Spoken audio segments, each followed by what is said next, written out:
este semanal de mercado que vamos haciendo y donde vamos a ir comentando sobre todo una semana como hoy, hoy es el primer debate electoral de Estados Unidos entre Joe Biden y Donald Trump, y como se me había ocurrido incluso ideas mías, ¿no? De retransmitirlo, de hacerlo incluso ir siguiendo en directo el debate y ir comentando en castellano lo que iban diciendo. Pero claro, será probablemente por la noche, entonces no podré hacerlo.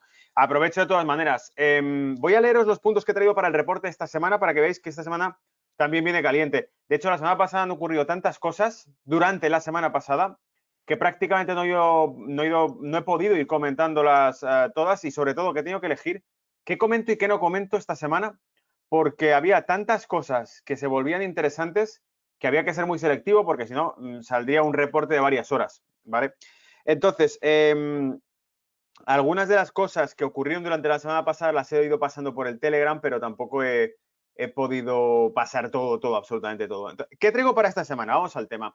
Bueno, para empezar, y antes que hablemos sobre la situación a nivel general, a nivel global y todo lo demás, increíbles los aciertos en eurodólar, increíbles los aciertos también en el oro y increíbles los aciertos en el dólar, en el índice dólar. Eurodólar ha ido prácticamente igual que los pronósticos que hemos ido marcando, oro igual, y el índice dólar ha sido clarísimo. Entonces, luego veremos en la parte de gráficos, en la sección de gráficos, cómo las proyecciones de mercado que hicimos funcionan bastante bien. Ahora, tema de lo que está ocurriendo a nivel global. Lo primero, decía, las elecciones, pero no solo eso. Vamos a sacar un artículo donde vamos a ver que uno de los comisarios, o mejor dicho, la persona responsable del Comité de Servicios Financieros de la Cámara de Representantes de Estados Unidos, el título del artículo se llama "Golpea con el martillo a Powell, vaya, no me sale ahora, al presidente de la Reserva Federal y a Mnuchin, al presidente del Tesoro americano, ¿vale? Jerome Powell, sí, ¿no?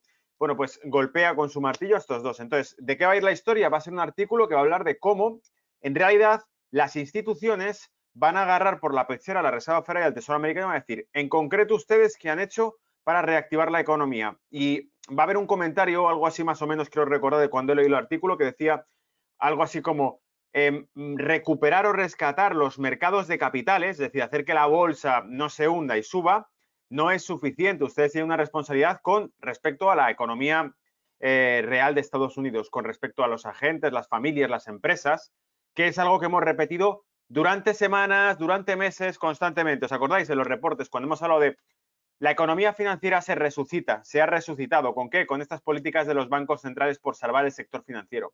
Pero lo que no se ha resucitado es la economía real, que sigue teniendo un problema de, como definí en estos reportes anteriores, lo que os he comentado en más ocasiones, que falla la cadena de transmisión, el engranaje de liquidez del sistema bancario falla y ya no lleva dinero a la economía real, y por eso, por mucho que se recuperen los mercados de capitales, los mercados en lo que es la economía real no se reactivan. Por eso la inflación desaparece y por eso presidentes como el del Banco Central Europeo, miembros del Banco Central Europeo, el presidente del Banco Central Europeo, Mario Draghi, y también en Estados Unidos funcionarios de la Reserva Federal han hecho durante los últimos años comentarios diciendo que las reglas macroeconómicas, la curva de Phillips, por ejemplo, el comportamiento de la inflación, ya no responden a la economía. Han cambiado, han funcionado durante décadas, pero ahora han cambiado, es otra película.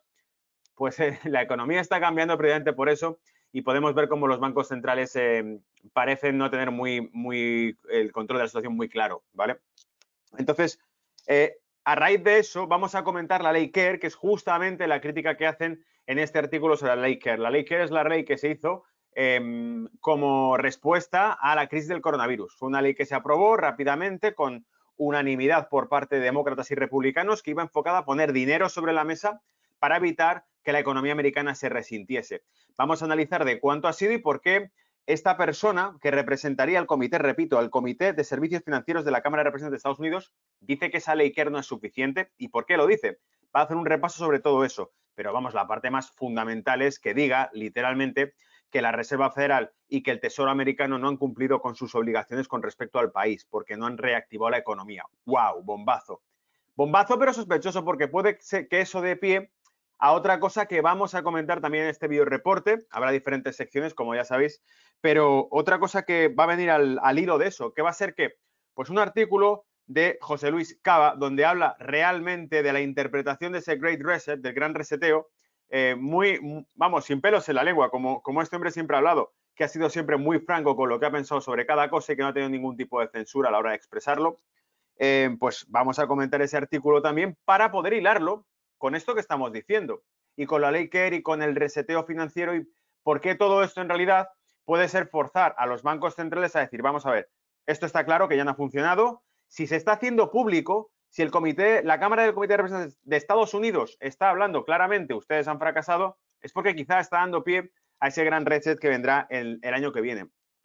No solo eso, por cierto, recuerdo, en Telegram publiqué la detención de un doctor alemán que negaba el tema de la pandemia. Más que negar, lo que decía es que no era una crisis médica como tal, que no tenía fundamentos clínicos y médicos reales, y fue arrestado este fin de semana en Londres y pocas horas después, al día siguiente, fue puesto en libertad. Y lo primero que dijo cuando fue puesto en libertad, ¿qué fue? Que todo esto es sencillamente un escenario como pretexto para un reseteo financiero mundial. La crisis médica actual es la excusa para detonar un reset a nivel global. Por eso se vuelve muy interesante y por eso hay que hablar entonces de cómo todo este tema de la pandemia estaría relacionado con el reset financiero. ¿Y qué más? Bueno, poneros al día de las elecciones de Estados Unidos. Vamos a pegar un repaso hecho por BBC News sobre las elecciones americanas, qué estados son los fundamentales, cuáles se descarta directamente porque no han cambiado nunca de voto los últimos años y por eso digamos que dónde realmente va a estar la batalla, qué dicen las encuestas, qué pasó las elecciones anteriores con Hillary Clinton, qué decían las encuestas entonces, qué dicen ahora. Y, en fin, una serie de cosas que nos van a dejar un poquito una idea mucho más nítida, mucho más clara para que una vez que sigas este reporte y te metas a ver mañana los titulares de prensa con el debate electoral de Estados Unidos, sí tengas clara una idea de por dónde pueden ir los tiros o sepas al menos de qué va la película y a qué atenernos. Y, por supuesto, no podríamos hablar de un tema como el de Estados Unidos y de las elecciones sin tocar la polémica y por eso, por supuesto, voy al blog Zero Hedge, que es uno de los blogs favoritos que sigo, que es súper radical, que es muy, muy polémico y que nos habla realmente de pues los rumores que ha habido en la prensa de Estados Unidos, ya lo habéis escuchado, principalmente el rumor más extendido ha sido lo de ¿podría ser cierto que Donald Trump se niegue a dejar la Casa Blanca si no es elegido como presidente? Si pierde las elecciones, ¿dejaría la Casa Blanca? Hubo una pregunta de un periodista en concreto que preguntó a Donald Trump esto y dijo, directamente hizo el gesto de que le cortasen, que se acabó el preguntar ese tipo de cosas, más o menos, ¿no?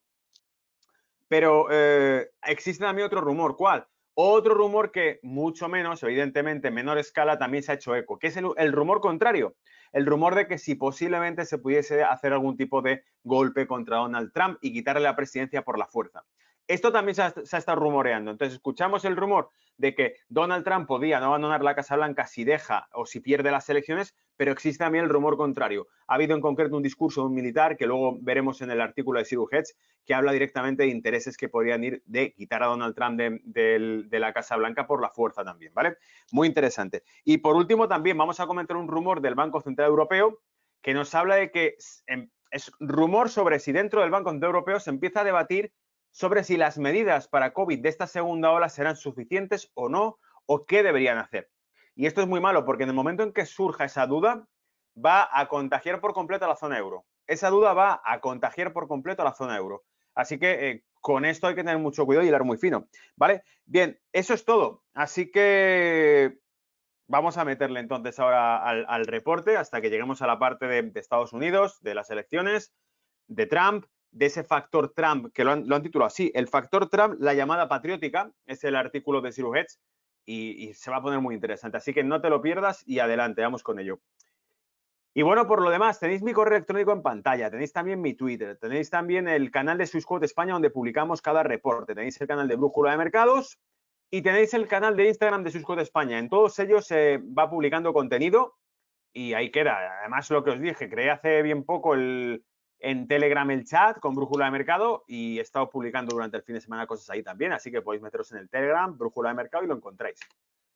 Y esto es todas las semanas, así que el que esté viendo esto después retransmitido, porque los que estáis viéndolo en directo ya sabéis de qué va, porque estáis al pie del cañón y sois el grupo que más sigue esto. Pero el resto, los que sean novatos o los que estén hoy con nosotros en directo y no hayan visto esto antes, que sepan que esto se lleva haciendo semanas, pero muchas semanas y hemos estado acertando, creo, bastante bien con lo que venía. Y fíjate que empezamos con el tema, cuando empezó con todo este tema de la pandemia y toda la historia. Y nada, ahí están los canales. Bien, vamos al lío, vamos al grano, vamos a empezar a comentar mercado. Fijaos, este mes mejor dicho, esta semana, para cuando entre el fin de semana, sí, es para cuando entre el fin de semana, ¿verdad? Nos cae a 2 de octubre. 2 de octubre es el primer viernes de mes y eso hace que tengamos el non-farm payrolls, las nóminas no agrícolas, que están ahí abajo. ¿Sabéis qué pasa? Que ese es el dato más volátil. El dato más volátil, con diferencia en los mercados financieros, son las nóminas no agrícolas, que nos muestra la evolución de la tasa de paro en Estados Unidos y que es un dato fundamental teniendo en cuenta la que está cayendo con el tema de la crisis, la pandemia. ¿Se recupera o no se recupera la economía americana? Bueno, pues miremos ese dato y empecemos a especular sobre si se va a recuperar o no ese mercado. Tenemos, por cierto, esos datos ya publicados. ¿Para cuándo? Los tenemos publicados para el primer dato de empleo va a ser el jueves 1 y tenemos también el mañana miércoles tenemos comparecencia de Christine Lagarde, la presidenta del BCE, y dado que tenemos este rumor que os comentaba al principio sobre si el BCE tiene muy claro o no cómo debe actuar ahora ante la segunda ola, eso va a ser fundamental. Tenemos ese dato ahí. Tenemos también el dato del cambio de empleo de Alemania mañana. Tenemos también el dato del PIB trimestral de Reino Unido. Por cierto, euro-libra en niveles de caramelo, euro-libra. Mirarlo en máximos.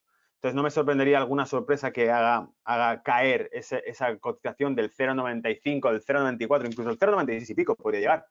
Y que después de eso estemos posiciones bajistas, ahí sería increíble, muy buena posición. PIB trimestral norteamericano también se revisa el miércoles. Así que el miércoles ya va a ser calentito, pero el viernes va a ser cuando tiren el jarro de volatilidad, ¿vale? Bien, venga, vamos con el tema del rumor del BCE. Rumor, el BCE está cada vez más dividido sobre cómo conducir la economía a través de la segunda ola del COVID. Fijaos, dice, las autoridades monetarias del Banco Central Europeo esta vez están cada vez más divididas sobre cómo conducir la economía a través de la segunda ola de COVID-19 que amenaza la paz ganada con tanto esfuerzo por la presidenta Christine Lagarde, según muestran conversaciones con 8 expertos del BCE. Lagarde ha logrado poner fin a las luchas públicas internas que dejaron el BCE en desorden en los últimos meses del mandato de Mario Draghi el año pasado e impulsado sin problemas varios paquetes récord de estímulo para mantener la economía a flote en medio de la pandemia. Exactamente es así. Sabemos que el BCE tiene muchísima influencia en el Bundesbank, prácticamente es el Bundesbank, que es el Banco Central de Alemania. Sabemos también que durante los meses previos, y lo hemos comentado en los reportes que vamos haciendo, ¿qué ocurrió? Pues que tuvimos, por ejemplo, la guerra de los jueces alemanes contra el BCE, diciendo que el Bundesbank va a obedecer lo que diga las leyes alemanas y no lo que diga el BCE. Este tipo de tensiones y roces han ido ocurriendo durante los últimos meses y los hemos ido comentando aquí. Este tipo de tensiones y roces ponen en cuestión el organismo que más dinero mueve de Europa. Y si por alguna razón ese organismo se ve en un callejón sin salida a nivel político, va a sembrar la duda sobre el euro y va a sembrar la duda sobre cuál va a ser la evolución monetaria que va a tener Europa. Y cuanta más duda haya sobre el euro, menos inversión va a entrar en Europa. Y sabemos que Europa tiene que subastar 750.000 millones en bonos al exterior de deuda europea. Así que necesita credibilidad. Y no viene nada bien que el BCE no tenga claro lo que va a ocurrir. Lagarde consiguió mantener un equilibrio entre, seamos claros, seamos realistas. El equilibrio del BCE es el equilibrio del euro. Y el euro es Alemania y Francia.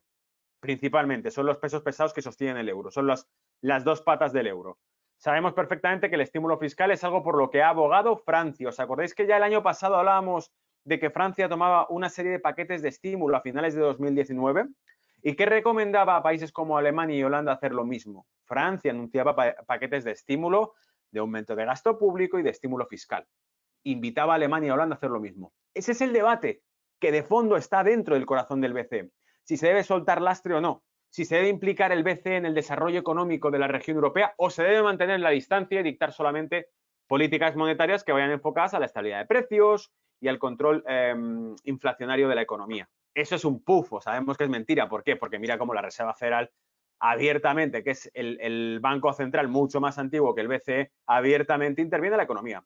¿De qué está hablando este artículo que luego comentaremos? De cómo le dan con el martillo a la Reserva Federal. Golpean con el martillo a la Reserva Federal esta señora del Comité de Servicios Financieros de la Cámara de Representantes de Estados Unidos. ¿De qué habla? De que la Reserva Federal no ha hecho lo suficiente para garantizar el desarrollo económico de la economía estadounidense y que su función no se limita a mantener los mercados financieros. Eso va en contra radicalmente con la noción que tenemos en Europa de un Banco Central Europeo. O mejor dicho, va en contra con la noción monetarista que nos han ido poniendo en la cabeza aquellos que sí controlan el Banco Central Europeo. Dice, su promesa de buscar el consenso y atraer a los escépticos a bordo contrasta fuertemente con sus predecesores Draghi, quien rara vez se involucró con oponentes clave de sus políticas y señaló movimientos incluidos antes de cualquier discusión dentro del Consejo de Gobierno. Pero las tensiones están en aumento nuevamente a medida que un nuevo aumento de las infecciones obliga al BCE a contemplar aún más estímulos con viejas divisiones resurgiendo y el economista Jeffrey Phillips Lane siendo criticado por todos lados. Luego lo que vemos es que las viejas tensiones son la banca alemana, el Bundesbank, las autoridades alemanas diciendo es una responsabilidad. El debate que he dicho de jueces contra el BCE por el control del Bundesbank, ¿cuál era? Lo comentamos en su momento aquella noticia, en concreto los jueces decían que podrían llegar a considerar incluso ilegal y legítima la compra de deuda pública que habría realizado el Bundesbank alemán a través de los programas de compra de deuda del BCE dictados por Draghi. No solo eso, decía, si lo consideramos como tal, damos 3 meses para que se justifiquen esas compras. Si consideramos que esas compras han incumplido nuestras propias leyes, podemos incluso obligar al Bundesbank a vender esos paquetes de deuda. ¿Sabéis lo que significa eso? Significa sencillamente que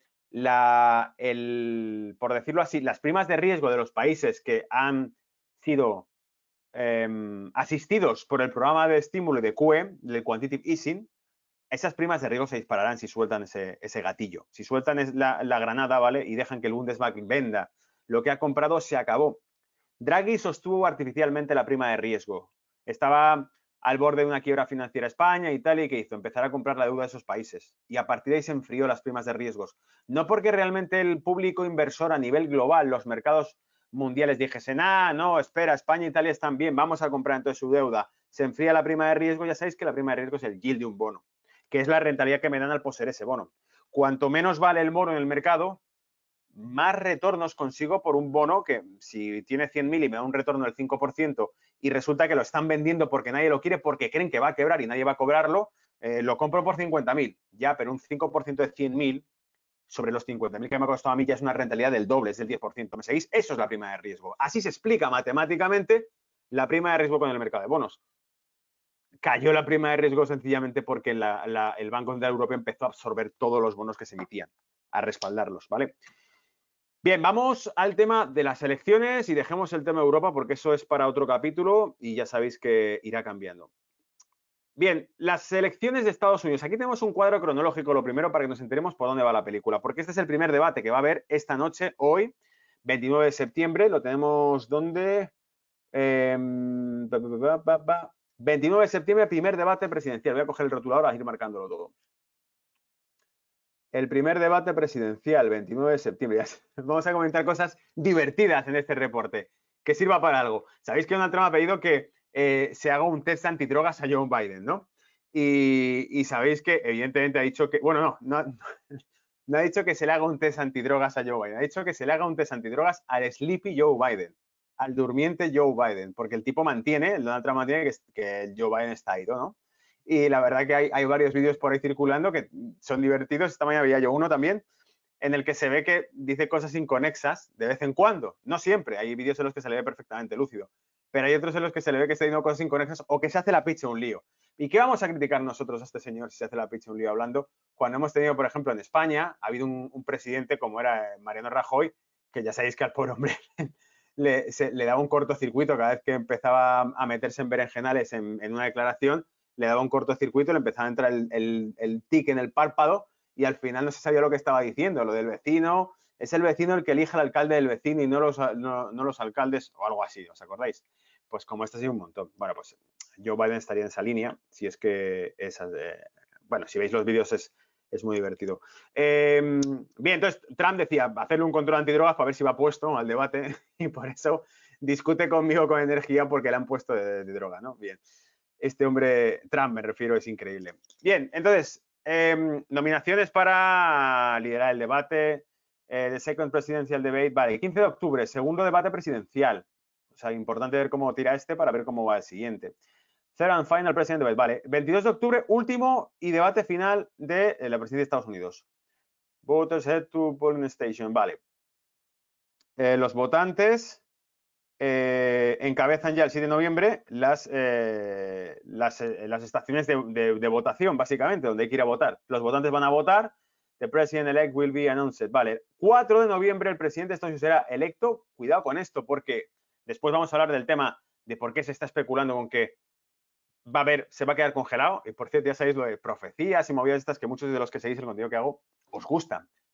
Acordaos que decían que era el último presidente de Estados Unidos. Entonces, no sé qué profecía decía que el número 40 y tanto sería el último presidente. Este es él. Y bueno, ahí toca madera, ¿no? Entonces, 14 de diciembre, Electoral College Representative Cast Voters, vale, el colegio electoral representativo, que será el conteo de votos, imagino, para la confirmación de los votos. Eso el 14 de diciembre.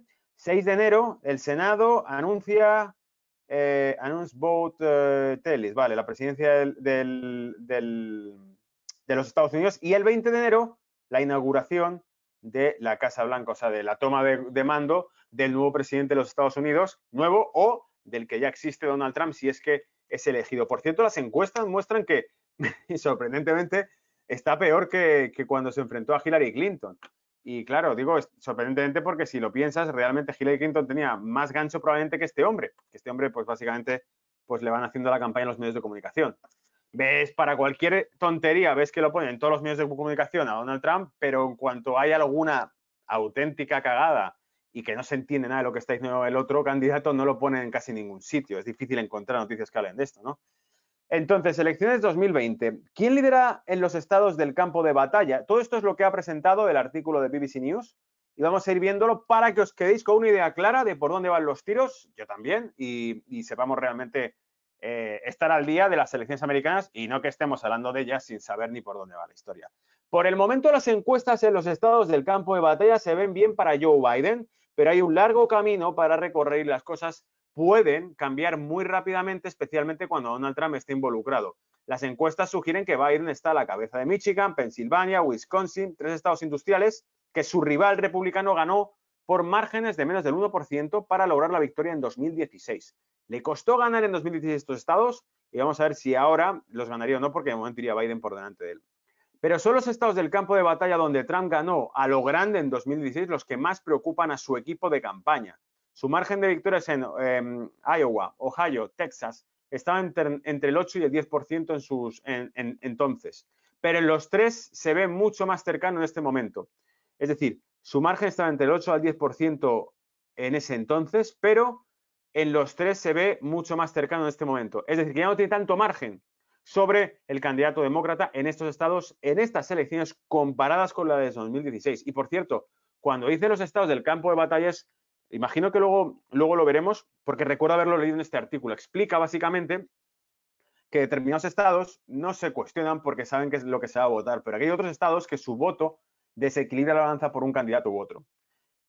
Entonces dice, los mercados de apuestas, sin embargo, ciertamente no están descartando a Donald Trump todavía. Las últimas probabilidades le dan menos del 50% de posibilidades de ganar el 3 de noviembre, lo que sugiere que algunas personas esperan que la perspectiva cambie mucho en las próximas semanas. Es decir, las casas de apuestas que sí resultan bastante más realistas que las encuestas y que todo lo demás porque puede haber un corte político, pero las casas de apuestas al fin y al cabo es un negocio. Es como quién apuesta porque este tipo va a ganar. Pues todavía no le dan tanto margen de victoria a Biden, sino que todavía dejan a Donald Trump cerca del 50%, lo cual quiere decir que el público no percibe muy claro que Donald Trump vaya a perder. Pero los analistas políticos están menos convencidos de sus posibilidades de reelección. 538, un sitio web de análisis político, dice que Biden es favorecido para ganar las elecciones, mientras que The Economist dice que es probable la derrota de Trump. Y ahora vamos a ver exactamente el tema del coronavirus y de la pandemia, cómo le ha podido afectar a Donald Trump, que por cierto esa es otra cosa que muchos blogs patrióticos hablan, de que todo el tema de la pandemia se creó realmente, el impeachment, el movimiento Black Lives Matter, todo este tipo de cosas se crearon para ir dificultándolo, porque había que parar de alguna manera el avance que iba haciendo. ¿Os acordáis que la economía de Estados Unidos tenía tasa de crecimiento bastante buena? Logró alcanzar el 4% durante el mandato de Donald Trump. La tasa de paro perdió el 4%, es decir, había mínimos de paro por debajo del 4% y igualmente aumento o máximos en la contratación laboral, incluso de la población afroamericana en Estados Unidos, que fue un dato muy importante que pegó el de repaso. Lo que pasa es que este hombre, como es tan arrogante, su discurso ante el Senado fue hace ya meses, ¿os acordáis? únicamente hacer un repaso de todo lo que había logrado él como presidente de Estados Unidos y por qué Estados Unidos estaba mejor que nunca. Y ese fue su discurso, básicamente. Y dice, ¿qué más? Ah, sí, el coronavirus y cómo le ha afectado a Donald Trump para estas elecciones.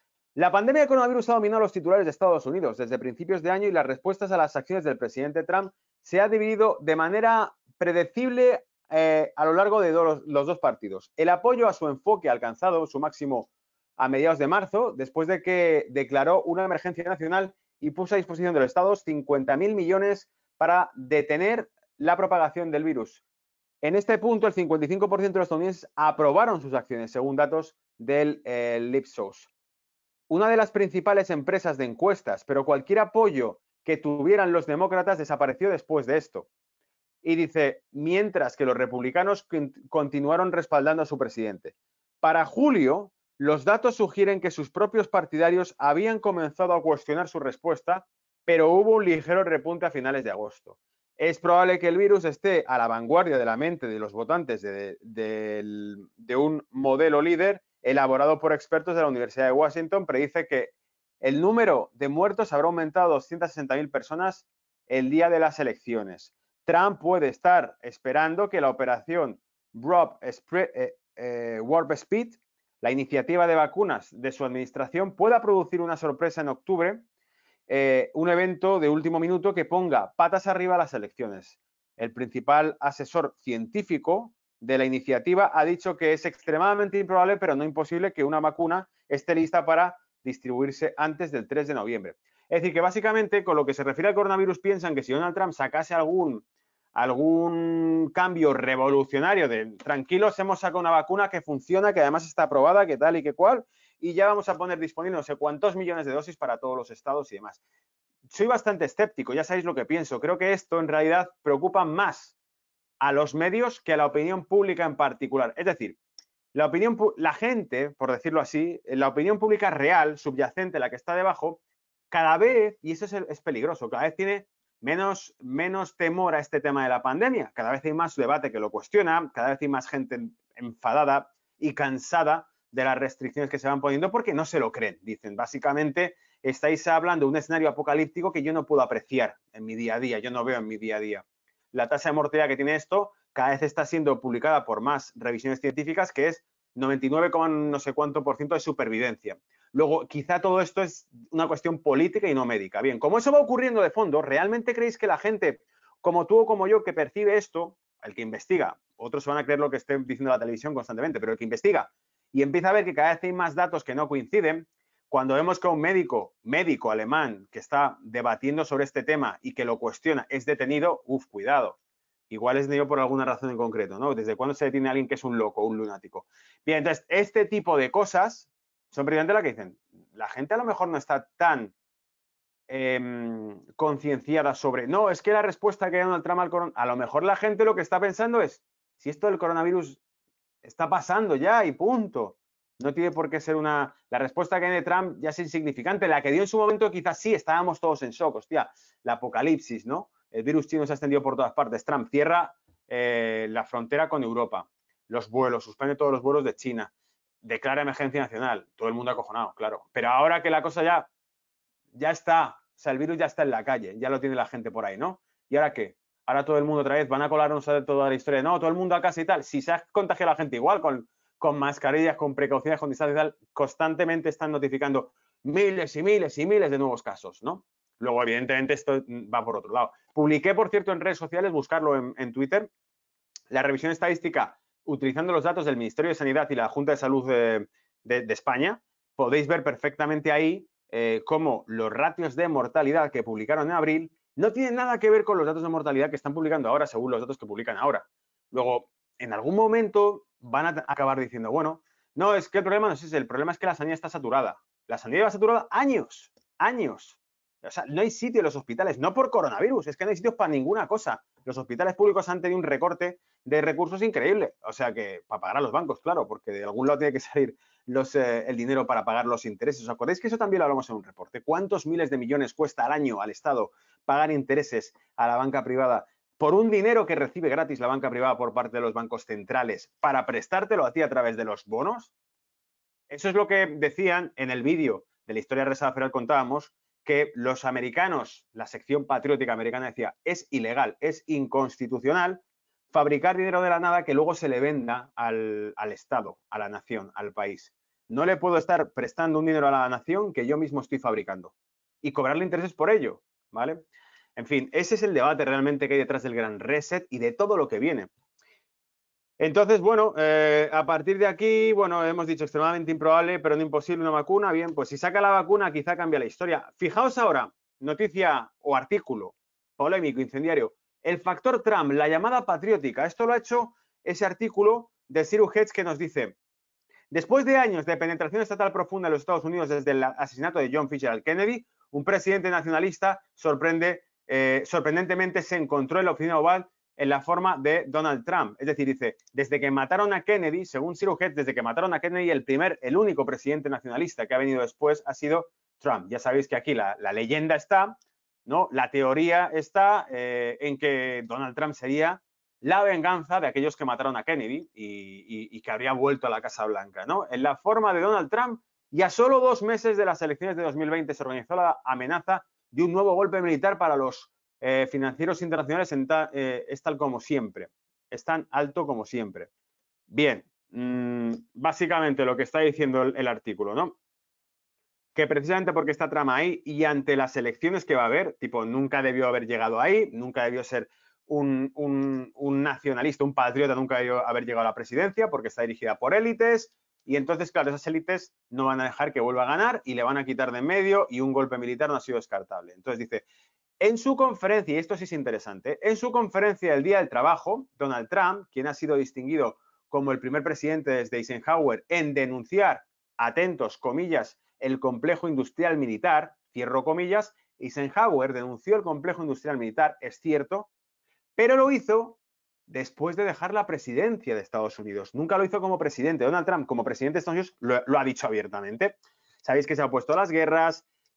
Obama recibió el Premio Nobel de la Paz, pero durante la época de Obama, ¿cuánta gente fue deportada? ¿Cuántos soldados murieron? ¿Cuántas tropas enviaron a conflictos bélicos mundiales?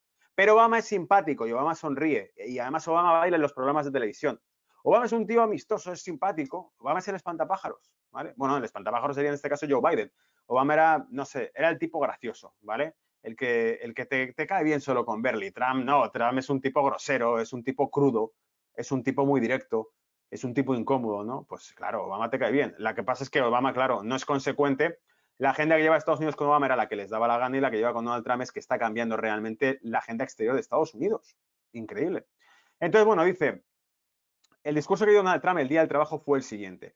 Biden envió, porque era Biden el que estaba como secretario de Estado durante la administración de Obama, dice, Biden envió a nuestra juventud a luchar en estas locas guerras sin fin. Es una de las razones por las que los militares, no digo que los militares estén enamorados de mí, los soldados sí lo son.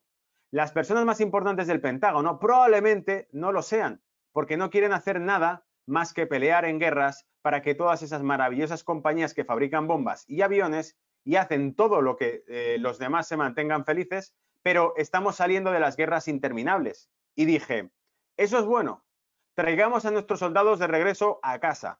A algunas personas no les gusta volver a casa. A algunas personas les gusta seguir gastando dinero. Una traición globalista despiadada tras otra. Y eso es lo que fue. Estos son entre comillas. Esta en teoría es el discurso que dio Donald Trump el día del trabajo, donde evidentemente te está hablando, pues eso, que los altos mandos del Pentágono sí quieren guerras porque tienen contrataciones con empresas de compañías privadas militares, pero que mientras tanto la administración de Estados Unidos no la quiere. O sea, tipo, yo no estoy a favor de eso, los soldados no quieren irse a una guerra donde no se les ha perdido nada, que ese fue un poco el argumento de Vietnam. ¿Qué coño hacemos aquí en mitad de la jungla en Asia si no tenemos nada que ver? Hace tiempo, me acuerdo que hace unos años me llegó un meme que era muy divertido, que ponía 2 aviones rusos habían estado haciendo vuelos rasos amenazantes sobre un destructor americano. ¿Os acordáis de esto? ¿Os suena? Pues no sé si fue en el Mar del Norte, en el Mar Báltico, no me acuerdo dónde. Entonces, por encima de un destructor americano. Y entonces, la prensa ponía, la prensa global ponía por todas partes que Rusia estaba provocando un destructor americano, ¿vale? Y entonces alguien me mandó un meme que ponía, salía un mapa del planeta Tierra, una flecha y ponía, aquí está Estados Unidos, aquí está Rusia y aquí está el destructor que ha recibido vuelos rasos de aviones rusos. ¿Quién está provocando a quién? Es decir, la pregunta del millón era, ¿provoca porque dos aviones rusos hacen vuelos rasos sobre un destructor americano? Pero la pregunta mía es, ¿qué coño hace un destructor americano a pocos kilómetros de las costas rusas, ¿no? Entonces, claro, la prensa no espera que tú razones eso. La prensa lo que espera, sí, es verdad, era un destructor americano y le han pasado un avión, sí, ¿qué coño hacen en mitad de la nada por ahí, no? Ojo que eso no cambia con Trump, porque lo que está claro es que de momento ahora hay un destructor americano, bueno, hay más de un destructor, supongo, porque ha ocurrido varias veces ya. Destructores americanos cruzando el estrecho entre Taiwán y China. O sea que la provocación está ahí y no va a cambiar. Entonces, bueno, dice, esta declaración debe tomarse como un llamado a la unión para que los patriotas usen la que posiblemente sea su última oportunidad para salvar a la República que colapsa y para evitar, atento, la Tercera Guerra Mundial. Claro, porque también Donald Trump dijo, si yo no estuviese aquí de presidente, si estuviese Hillary Clinton, o si estuviese Hillary Clinton con gente como John McCain al lado, la Tercera Guerra Mundial habría estado ya. Porque John McCain, os recuerdo, cuando Donald Trump apenas había sido recién presidente de Estados Unidos y hubo varios conflictos en territorios sirios, ¿acordáis del tema de Siria? Pues John McCain, por ejemplo, dijo que ¿por qué no se derribaban los aviones rusos y punto? Que las Fuerzas Armadas americanas tenían simplemente que derribar los aviones rusos que estuviesen ahí bombardeando a grupos islámicos. Porque John McCain se había reunido con esos grupos islámicos, había dado su soporte. Entonces era como, esto hay que eliminarlo por algún lado. Bien, increíble, pero ahí está la cosa. Esto es el corazón ya también del debate para el que quiere ir un poco más allá. Hemos hablado de qué va la historia de las elecciones americanas, los estados, tal, Pascual, sí, bien. Pero esto ya es la guinda de ese pastel que os suelo poner siempre, donde nos habla de qué pasaría, qué es la llamada patriótica, exactamente qué es lo que ha dicho Donald Trump, por qué se le podría quitar de en medio. Y fíjate, especulaciones sobre un golpe militar contra Trump y especulaciones sobre si Trump dejará la Casa Blanca si es derrotado. Existen los dos rumores. Uno, que Trump es derrotado y no deja la Casa Blanca. Dos, que Trump gana otra vez y es intervenido, o sea, y se le derrota, se hace un golpe contra él. Las dos están ahí encima de la mesa y son locuras, ¿no? Pero tampoco son descartables viendo que, claro, se llegan a contar, va a venir una pandemia mundial y van a encerrar a la gente en sus casas en todo el mundo. Tampoco te lo habrías creído. ¿Puede ocurrir esto? Esperemos que no, ojalá, ¿vale?